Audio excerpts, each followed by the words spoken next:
বাক্সে 7টি চকলেট রাখতে পারো কি? এটি একটি ধাঁধা যা ষোড়শ শতাব্দীতে উদ্ভূত হয়েছিল। এটি সহজ মনে হতে পারে, কিন্তু আপনি সহজেই 6টি ফিট করতে পারবেন এবং শেষ টুকরোটি ফ্রেমে ফিট করে না, কারণ আপনি দেখতে পাচ্ছেন কিছু টুকরো এক স্তর পুরু এবং কিছু 2টি স্তর পুরু।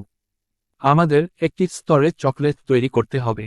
আপনি সেগুলিকে বিভিন্ন উপায়ে পুনর্বিন্যাস করার চেষ্টা করতে পারেন এবং প্রথম কয়েকটি টুকরো মসৃণভাবে যাবে, তবে প্রায়শই আপনি এমন একটি টুকরো দিয়ে শেষ করবেন যা ফ্রেমে ফিট করে না। অনেকগুলি সম্ভাব্য ব্যবস্থা রয়েছে, তবে কেবল একটি সঠিক সমাধান। আপনাকে প্রতিটি চকলেটের জন্য সঠিক অবস্থান খুঁজে বের করতে হবে। সমাধান কি?